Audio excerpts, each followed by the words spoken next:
साल 1998, रात के करीब 1:30। ठंड का मौसम था और पिछले 3 घंटे से बारिश हो रही थी।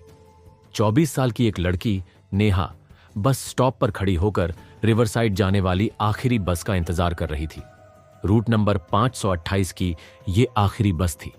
चारों ओर घना कोहरा छाया था, जिसके कारण कुछ मीटर दूर भी कुछ साफ नहीं दिख रहा था।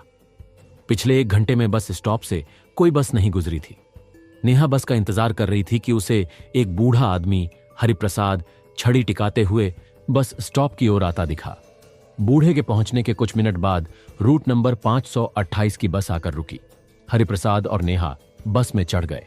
बस आगे बढ़ने ही वाली थी कि एक मां बेटे की जोड़ी ने हाथ हिलाकर बस को रोकने का इशारा किया। ड्राइवर ने ब्रेक लगाया। मां बेटा बस में चढ़े और ड्राइवर के पीछे वाली सीट पर बैठ गए। हरिप्रसाद और नेहा भी आमने सामने वाली सीट पर बैठ गए। बस में सिर्फ 4 सवारियां थीं। ड्राइवर ने इधर उधर देखा और जब कोई और सवारी नहीं दिखी तो बस आगे बढ़ा दी। कंडक्टर ने एक एक करके टिकट काटना शुरू किया। मां बेटा एक दूसरे के कंधे पर सिर रखकर सो गए। नेहा ने कानों में हेडफोन लगाकर आंखें बंद कर लीं और गाने सुनने लगी। लेकिन हरिप्रसाद सतर्क था। वह बार बार मुड़कर सवारियों और ड्राइवर को देख रहा था। उसकी आंखों में नींद का नामो निशान नहीं था।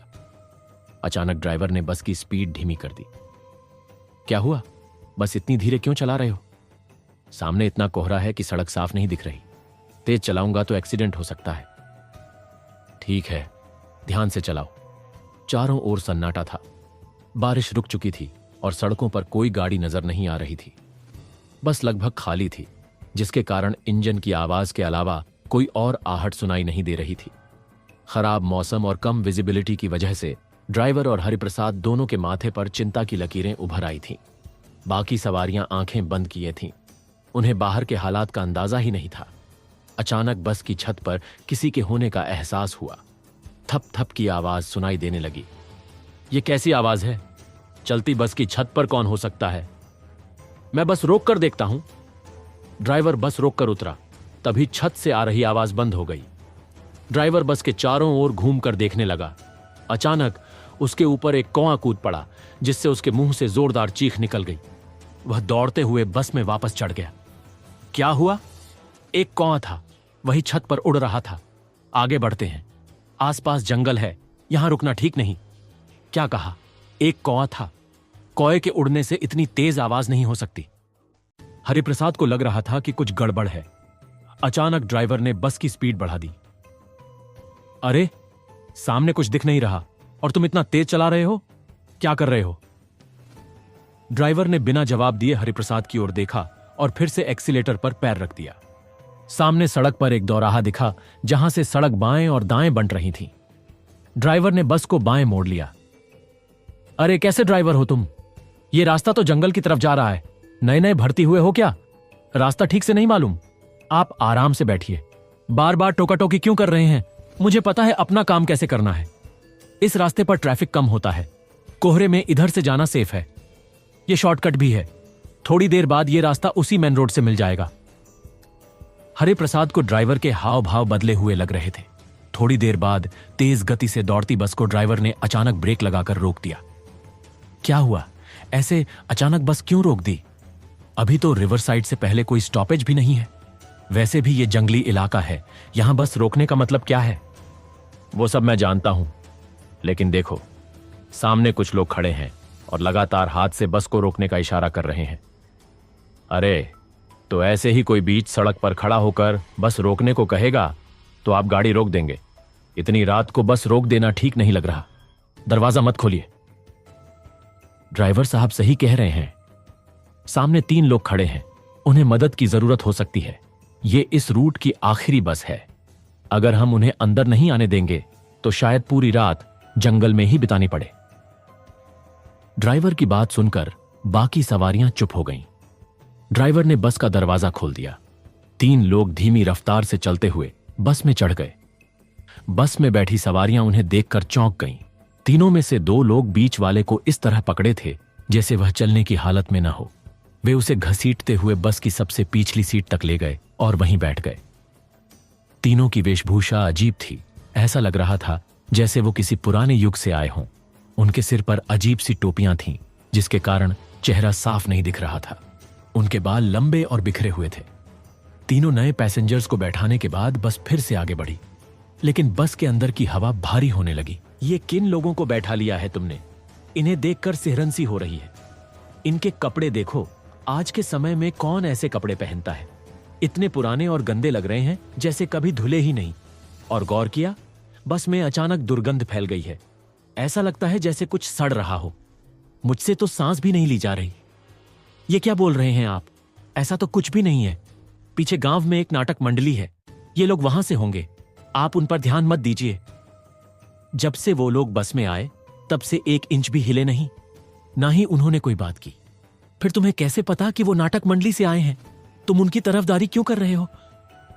5 किलोमीटर बाद आपका स्टॉपेज आ जाएगा, तब तक चुप करके बैठो, समझे? कंडक्टर की बात सुनकर हरिप्रसाद ने अपने सामने बैठी नेहा की ओर देखा। वो भी उसे ही देख रही थी।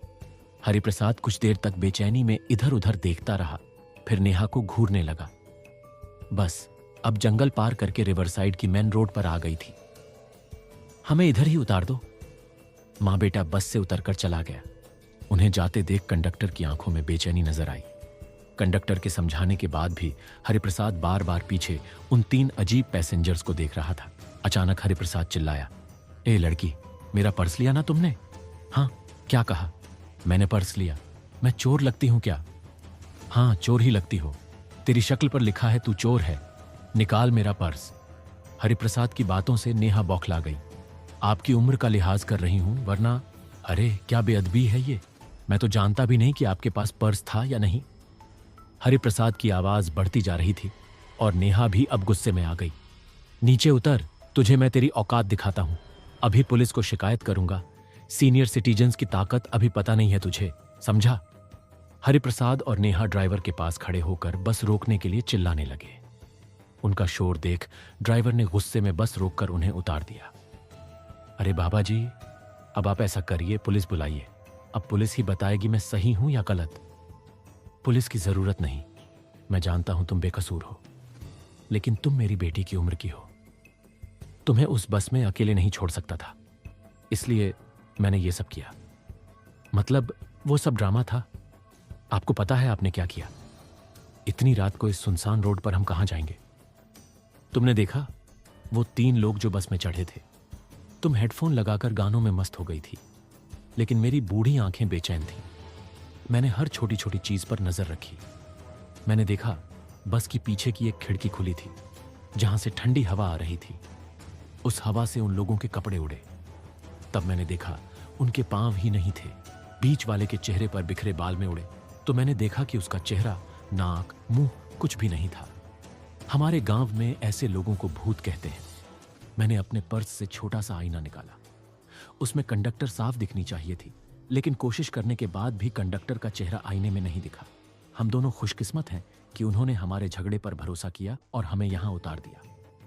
आपका बहुत बहुत धन्यवाद। लेकिन अगर आपकी बातें सच हैं तो ड्राइवर की जान को भी खतरा है। पता नहीं उसके साथ क्या होगा। चलो थाने में जाकर रिपोर्ट लिखा देते हैं।